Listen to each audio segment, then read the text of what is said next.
Metro या आठवड्यामध्ये सुरू होते।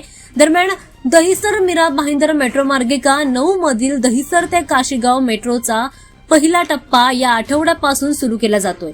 याबद्दल स्वतः मुख्यमंत्री देवेंद्र फडणवीस यांनी कार्यक्रमामध्ये आयोजित करण्याच्या सूचना प्रशासनाला दिल्याची माहिती भाजप आमदार नरेंद्र मेहता यांनी जाहीरपणे दिली आहे। त्यामुळे मुंबईच्या दिशेने प्रवास करणाऱ्या प्रवाशांना मोठा फायदा मिळणार आहे, मोठा दिलासा मिळतोय। दरम्यान मीरा भाईंदर शहराला मुंबईला जोडण्यासाठी MMRD यांच्याकडून दहिसर मीरा भाईंदर मेट्रो मार्गिका 9चं काम साधारणतः 7 वर्षांपासून हाती घेण्यात आलं होतं आणि आता याचा पहिला टप्पा दरम्यान आता सुरू केला जातोय। दहिसर ते काशीगाव आणि काशीगाव ते नेताजी सुभाषचंद्र बोस मैदान अशा 2 टप्प्यांमध्ये काम पूर्ण करण्याचं उद्दिष्ट निश्चित करण्यात आलंय। दरम्यान यातील पहिल्या टप्प्याचं काम आता जवळपास पूर्ण झालंय आणि आता याची चाचणी देखील केली गेली होती आणि त्यातील सुधारणा देखील केल्यानंतर हा टप्पा अखेरीस प्रवाशांसाठी सज्ज होतोय। प्रवाशांना वाहतुकीमध्ये आता मोठा दिलासा मिळणार आहे। दरम्यान नरेंद्र मेहता यांनी याची स्वतः माहिती दिली आहे, जाहीरपणे याची त्यांनी माहिती दिलेली आहे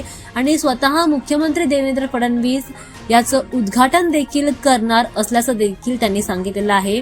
उद्घाटन कार्यक्रमासाठी ते स्वतः येणार असल्याचं त्यांनी सांगितलंय। त्यामुळे आता नागरिकांना देखील याबद्दल मोठी उत्सुकता लागून राहिली आहे। वाहतूक कोंडीमधून मोठा दिलासा मिळतोय। वाहतूक कोंडी आता नागरिकांना सहन करावी लागणार नाही आहे। त्यामुळे कधी हा मार्ग सुरू होतोय असा उत्साह नागरिकांमध्ये पाहायला मिळतोय। त्यामुळे हा मार्ग सुरू झाल्यानंतर आता वाहतुकीमध्ये नागरिकांना मोठा दिलासा